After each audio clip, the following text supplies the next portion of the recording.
ఇదే అంశానికి సంబంధించిన పూర్తి సమాచారం మా ప్రతినిధి నాయుడు అడిగి తెలుసుకుందాం. నాయుడు, లక్ష్మీ దుర్గా ఇప్పుడు కొద్దిసేపు క్రితమే మంత్రి నారా లోకేష్ ఆల్రెడీ 7 Hills ఆసుపత్రికి చేరుకున్నారు. ఆసుపత్రిలో ప్రస్తుతం ముగ్గురు చికిత్స పొందుతున్నారు. ఒకరు పైడిరాజు రెడ్డి సూరిబాబు, అలాగే 3 వాళ్ళు శ్రీనివాస్. ఇందులో పైడిరాజు పరిస్థితి అయితే కొద్ది క్రిటికల్గా ఉంది. దాదాపు 90% బర్నింగ్ జరిగింది. సో వాళ్ళ కుటుంబ సభ్యులు మిగతా వాళ్ళతో కూడా ఇక్కడ ఆల్రెడీ మాట్లాడుతున్నటువంటి పరిస్థితి ఉంది. సో ఈ బర్నింగ్ అయిన వాళ్ళని అత్యవసర వైద్యం కోసం అవసరమైతే మాత్రం ప్రభుత్వం అన్ని విధాలుగా వాళ్ళకి సహకరిస్తుంది. సో వైద్య ఖర్చులు కానీ మిగతా కానీ అన్ని పూర్తి స్థాయిలో మేము భరిస్తాం, ఎలాంటి ఇబ్బంది లేదు. మరోవైపు సో ప్రభుత్వం నుంచి సహాయ సహకారాలు అందించేందుకు సిద్ధంగా ఉన్నాం. సో ఏవైనా సరే మేము కేంద్ర రాష్ట్ర ప్రభుత్వాలు సహకరిస్తాయి. మరోవైపు ఏదైతే కాంపెన్సేషన్ మిగతాయని అన్ని మేము అందిస్తాం, కుటుంబాలకు మేము అండగా ఉంటాం. సో జరిగినటువంటి ప్రమాదాన్ని వివరాలు ఏం జరిగింది ఏంటని ఆ వివరాలు తెలుసుకోవడంతో పాటు ఆ కుటుంబ సభ్యులు వాళ్ళతో కూడా ఆల్రెడీ నారా లోకేష్ మాట్లాడుతున్నారు. సో ఆల్రెడీ కొద్దిసేపు క్రితమే ఇక్కడ ఆల్రెడీ కేజీహెచ్లో ఎవరైతే మృతుల కుటుంబాలు ఉన్నారో వాళ్ళ దగ్గరికి వెళ్ళి వాళ్ళని పరామర్శించడం జరిగింది. సో వాళ్ళని ఓదార్చి ధైర్యం చెప్పినటువంటి పరిస్థితి ఉంది. మరోవైపు అలాగే ఇప్పుడు ఎవరైతే చనిపోయారో దాదాపు అందులో ఒక 3 మినహా మిగతా వాళ్ళు ఎవరికి కూడా బాడీస్ ఐడెంటిఫై చేయలేకపోయినటువంటి పరిస్థితి అయితే ఉంది. సో కాబట్టి వాళ్ళు ఎవరు ఏంటి అనే దానిపైన కూడా DNA టెస్ట్ చేసిన తర్వాత తేల్చేటువంటి అవకాశం ఉందని చెప్పి భావిస్తున్నారు.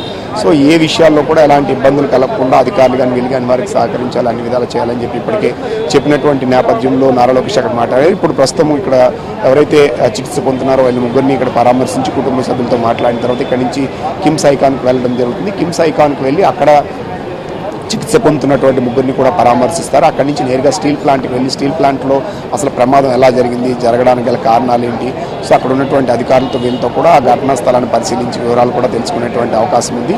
సో భవిష్యత్తులో ఇలాంటి ప్రమాదాలు జరగకుండా ఏం తీసుకోవాలి ఏంటి అనే విషయాలపైన కూడా అధికారులతో మాట్లాడేటువంటి అవకాశం ఉందనేది మనం చెప్పొచ్చు. మరోవైపు ఆల్రెడీ ఇప్పుడు ఏదైతే కిమ్స్ ఐకాన్ ఆసుపత్రికి కొద్దిసేపు క్రితమే పవన్ కళ్యాణ్ కూడా ఆల్రెడీ చేరుకున్నటువంటి పరిస్థితి ఉంది. అక్కడ పవన్ కళ్యాణ్ ఆల్రెడీ అక్కడ ఉన్నటువంటి బాధితులను పరామర్శిస్తున్నారు. అక్కడ తర్వాత నేరుగా ఇక్కడికి పవన్ కళ్యాణ్ రావడం జరుగుతుంది. ఇక్కడి నుంచి కూడా మళ్ళీ నేరుగా పవన్ కళ్యాణ్ ఏదైతే స్టీల్ ప్లాంట్ వెళ్ళి అక్కడ ఏదైతే ఘటనా స్థలాన్ని పరిశీలించిన తర్వాత వీళ్ళతో అక్కడ ఉన్నటువంటి ఎవరైతే బంధువులు వీళ్ళందరితో మాట్లాడిన తర్వాత పూర్తి స్థాయిలో దీనిపైన మీడియా సమావేశం కూడా ఇటు పవన్ కళ్యాణ్ నారా లోకేష్ ఇద్దరు కూడా మాట్లాడేటువంటి అవకాశం ఉందనేది ప్రస్తుతం తెలుస్తున్నటువంటి పరిస్థితి కనిపిస్తుంది. నిన్న ఏదైతే ఘటన జరిగిన తర్వాత రాష్ట్ర ప్రభుత్వం నుంచి ముఖ్యమంత్రి అలాగే CS వీళ్ళంతా కూడా అత్యవసర సమావేశం ఏర్పాటు చేసి సో ఘటన ఎలా జరిగింది ఏంటనే వివరాలను సేకరించడంతో పాటుగా సో ఎవరైతే క్షతగాతులు కానీ మరణించిన వారికి కానీ కేంద్ర ప్రభుత్వంతో పూర్తి స్థాయిలో మాట్లాడి వాళ్ళకి ఎక్స్గ్రేషన్గా ప్రకటించడంతో పాటుగా నిన్న రాత్రికి దాదాపు సుమారు 11:30-12 గంటల సమయంలో సో కేంద్ర మంత్రి కుమారస్వామి అక్కడికి రావడం జరిగింది. అలాగే రాష్ట్ర మంత్రి ఎవరైతే రామ్మోహన్ నాయుడు కూడా వచ్చి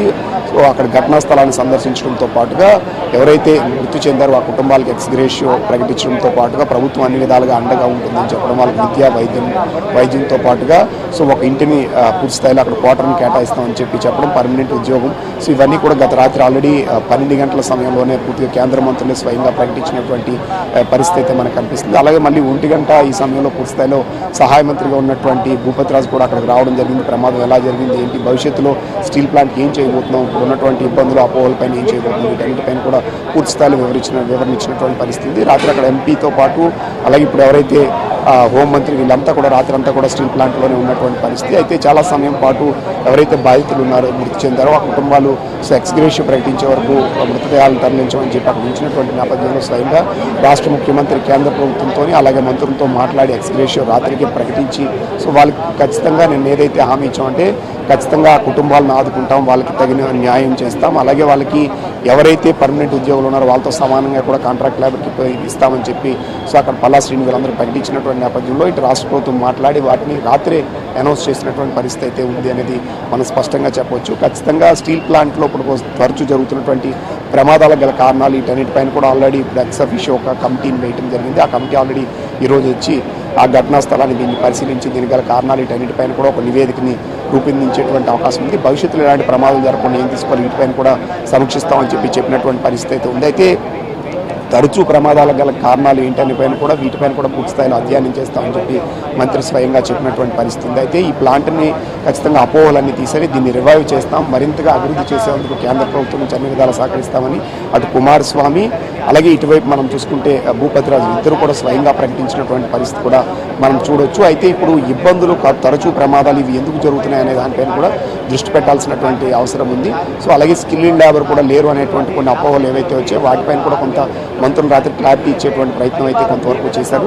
సో సరిపడా ఉన్నారని చెప్పి యాజమాన్యం కానీ వీళ్ళు కానీ చెప్తున్నారు. అయితే ఇప్పుడు ఎవరైతే కార్మికులు ఉన్నారో సో స్కిల్డ్ లేబర్ లేరు అనేది కొంత చెప్తున్నారు. దీనిపైన పూర్తి స్థాయిలో మేము అధ్యయనం చేశాక అసలు ఏంటి ఇబ్బందులు అనేది మేము చూస్తాం. కానీ ప్రస్తుతం మాత్రం ఎవరైతే మృతి చెందారో ఆ కుటుంబాలకు మేము అండగా ఉండాల్సినటువంటి అవసరం ఉంది. సో ప్రభుత్వం నుంచి అలాగే ఇటు అధికారుల నుంచి అన్ని విధాలు వాళ్ళకి అండగా ఉంటామన్న విషయాన్ని మాత్రం చెప్పినటువంటి పరిస్థితి. ఈ నేపథ్యంలోనే సో ఇప్పుడు పవన్ కళ్యాణ్ అలాగే నారా లోకేష్ కూడా రాష్ట్ర ప్రభుత్వం నుంచి ఇక్కడ వచ్చి సో బాధితులను ఓదార్చడంతో పాటు వాళ్ళకి ఖచ్చితంగా అన్ని విధాల ప్రభుత్వం అండగా ఉంటుందనే విషయాన్ని అయితే ప్రస్తుతం చెప్తున్నటువంటి దీన్ని మనం చూడొచ్చు. Thank you Naidu.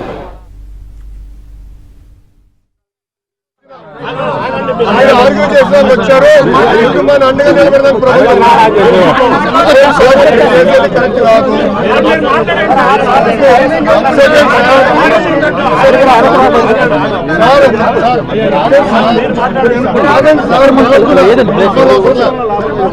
కాపాడింది మేము ఈయన పోరాడారు.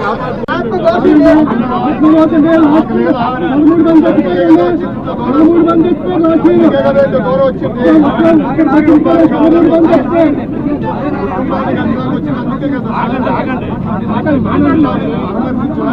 అండగా నిలబడదాం.